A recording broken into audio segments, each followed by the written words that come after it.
What's up everyone, this is Jared, and as many of you know, I'm an Android fanboy, but I recently purchased my first iPhone to broaden my horizon, and as I mentioned in my full review, which I'll link below, it's a damn nice phone.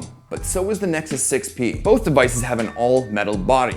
When it comes to the Nexus, an almost all metal body, but both feel great in the hand. But I have to say, although I don't know what type of aluminum the Nexus 6P uses, the iPhone 7000 series aluminum arguably feels much nicer to the touch than the Nexus does. But either way, both feel great in the hand. And what seems to be a welcome trend in many modern smartphones these days, both devices feature fingerprint readers, both of which are extremely fast and accurate, allowing you to unlock your phone in different positions, though the Nexus 6P has its fingerprint reader on the back, making it easier to unlock while you're holding it, but puts you at a disadvantage when laying flat on a table if you just want to quickly perform a task. The Nexus 6P's speaker sounds amazing with great max volume levels and rich audio, but there's two of them, and they're on the front, which is dope. The iPhone, on the other hand, though audio sounds full and rich, has its speaker placed on the bottom of the phone, making it easy to cover up when the phone's in landscape mode.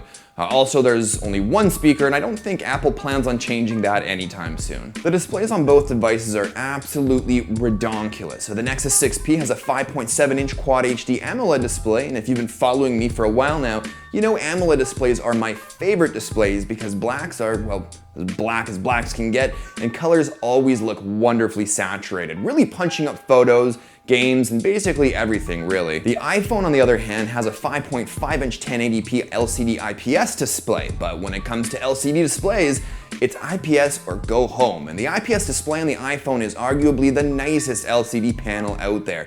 Blacks are quite black, colors look awesome, and almost as saturated as AMOLED. Now, I don't want to get into an Android versus iOS debate because I found that much of what I can do on Android I can do on iOS and vice versa, with many of the same tasks and requirements being met or accomplished just differently. The most recent version of Android, that being Lollipop, isn't really a large departure from Android KitKat, but two new features that stand out to me the most is Android's new Doze Deep Sleep feature, which saves battery like never before by putting the phone into a special sort of hibernation when not being used for a period of time. And then there's Google Now on Tap, where if there's something on your display that's maybe of interest to you and you want to find out more, just press and hold the home button and it'll scan what's on your screen and display relevant search results in a Google Now search-like manner. Now with iOS 9, there's really only one feature that stood out to me, and that's 3D Touch, which senses how much pressure you use when interacting with the display.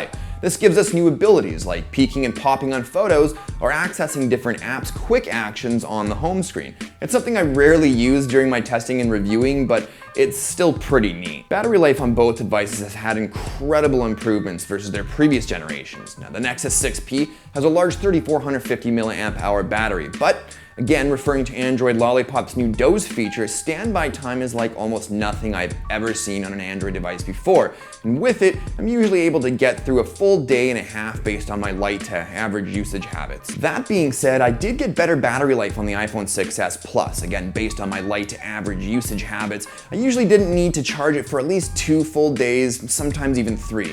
Though to sort of restore that unbalance, I guess the Nexus 6P has a certified USB-C port which gives us faster charging, giving what Google claims to be 7 hours of usage with only 10 minutes of charging. And finally, the cameras on both devices are very impressive. Nexus devices have always been notorious for having crappy cameras, but that's really changed this time around. The Nexus 6P has a 12.3 megapixel main camera with no optical image stabilization, but gets away with a little bit of low light with larger pixels on the sensors to allow in more light, reducing the need for the auto shutter speed to slow down, which tries to help in preventing blurry photos. It also has laser autofocus for extremely quick focus locking, but I did notice that sometimes it does struggle to find its focus.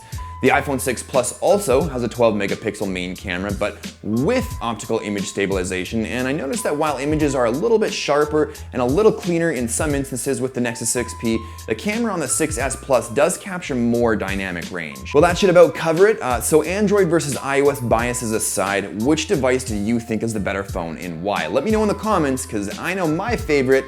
Can you guess which one? Well, hopefully you enjoyed the video. If you did, let me know and click that like button. And if you're new to my content, don't forget to subscribe for more soon. But thanks as always for watching, and I'll talk to you all in the next one. Cheers.